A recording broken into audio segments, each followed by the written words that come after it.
Broken things can lead to so much frustration. Always happens when you least expect it. And so there is an unexpected demand placed on us to act now. Broken things take up space that could be used for something that is new.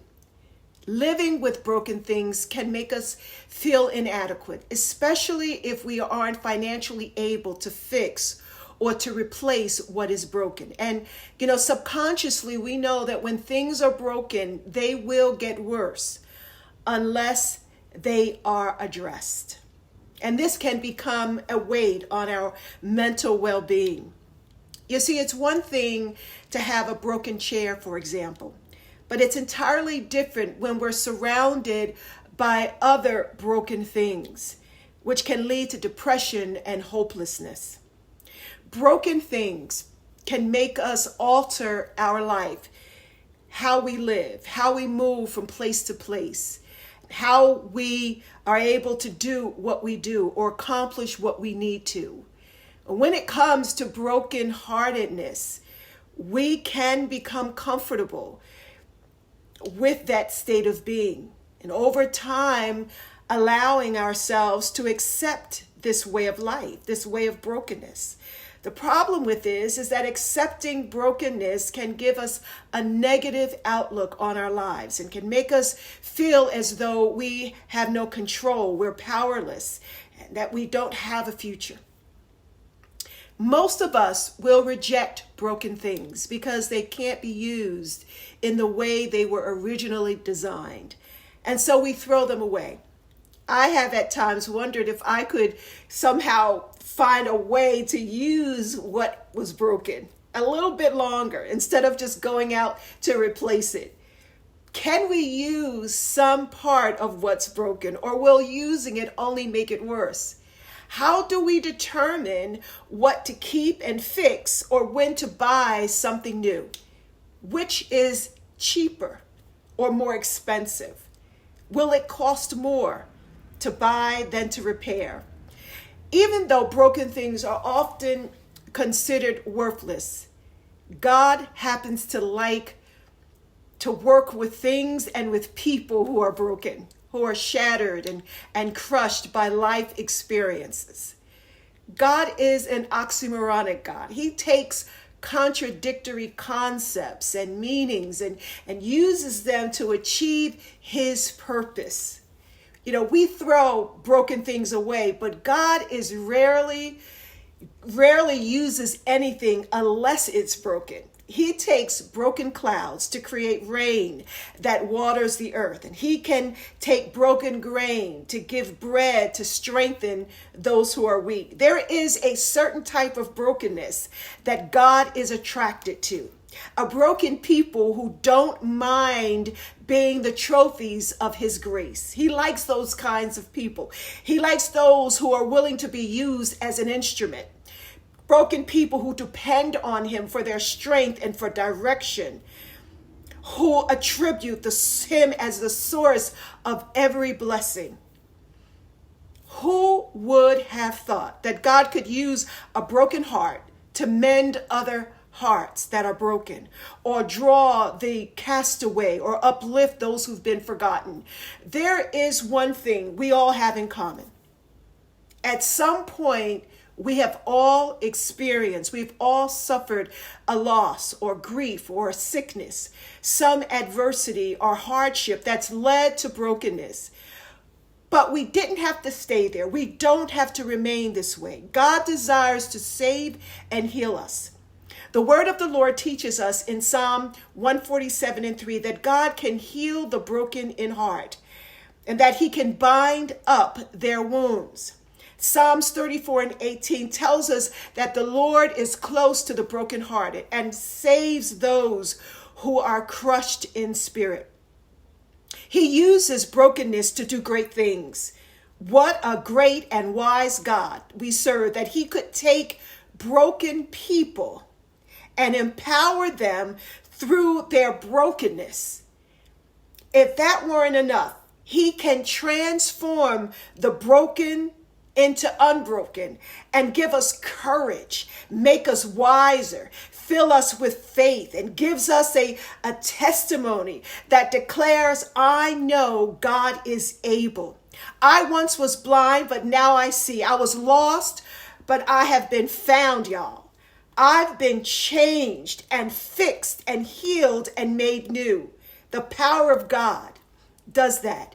The mindset of those who have found themselves in a broken place must know that everything happens for a reason.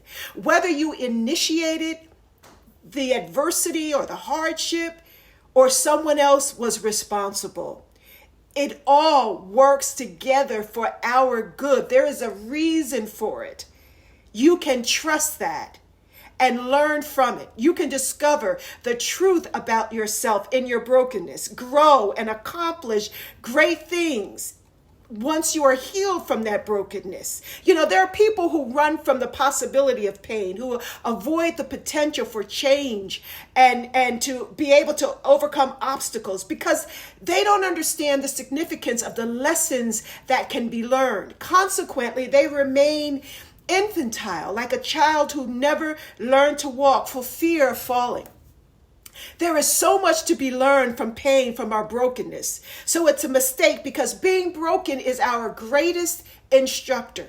Adversity makes us stronger people, allows us to grow and to increase our faith.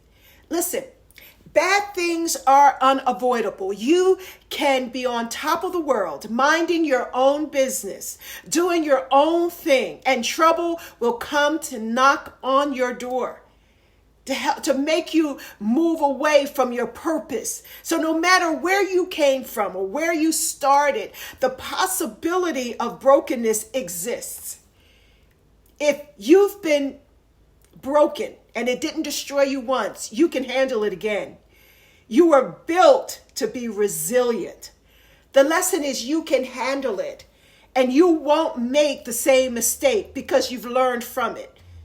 Every break makes you more valuable, gives you a deeper and richer insight, allows you to discover yourself and this great God, your giftings and abilities, learning the lessons so you're not fooled again, so you're not misled again, so you're not blindsided again. The good news is that weeping only endures for a while. And I'm a witness that joy will come in the morning. I can promise you. You know, I've heard someone say that broken is better. And I understand why. Because it makes us more courageous, bolder. It allows us to appreciate the power of the healing of God and the power of forgiveness and to know that life isn't over. You have a future, that God loves you enough to reveal purpose out of your pain. That treasure and power resides within you to overcome any obstacle, any challenge. And therefore you can let go of pain. When God mends our brokenness, He reconstructs the broken places and infuses joy and peace into those injured and damaged spaces in our heart and in situations. And when He heals us, it becomes apparent on the outside. In other words, the work on the inside begins to reflect the work of love and care and tenderness, and it's shown up on the outside in our speech and in our actions. When God repairs our brokenness, it's done. It's final. The injuries fully restore function in every area of our life. And we realize that greater is He that's in us than he that's in the world. And that God's power is operating in us to move forward, leaving the past behind. Broken people can live again. It's not the end. They can be used again. Broken people are never thrown away by God. You're at the right place for God to use you for His glory and for His honor. You are not finished with the work that God has for you. No matter how distraught and how painful it is, you have the opportunity with the help of God to be healed and saved and to do great works, to reach back and to help those, to reach back and to win souls for Christ. Every break is an opportunity to give a testimony about how great God is. I'm a witness. He's a great God. He's a healer. And I trust that this short message was a blessing to you. If it has been, share your comment with me. All right. You take care and be blessed of God. And I'll talk to you real soon.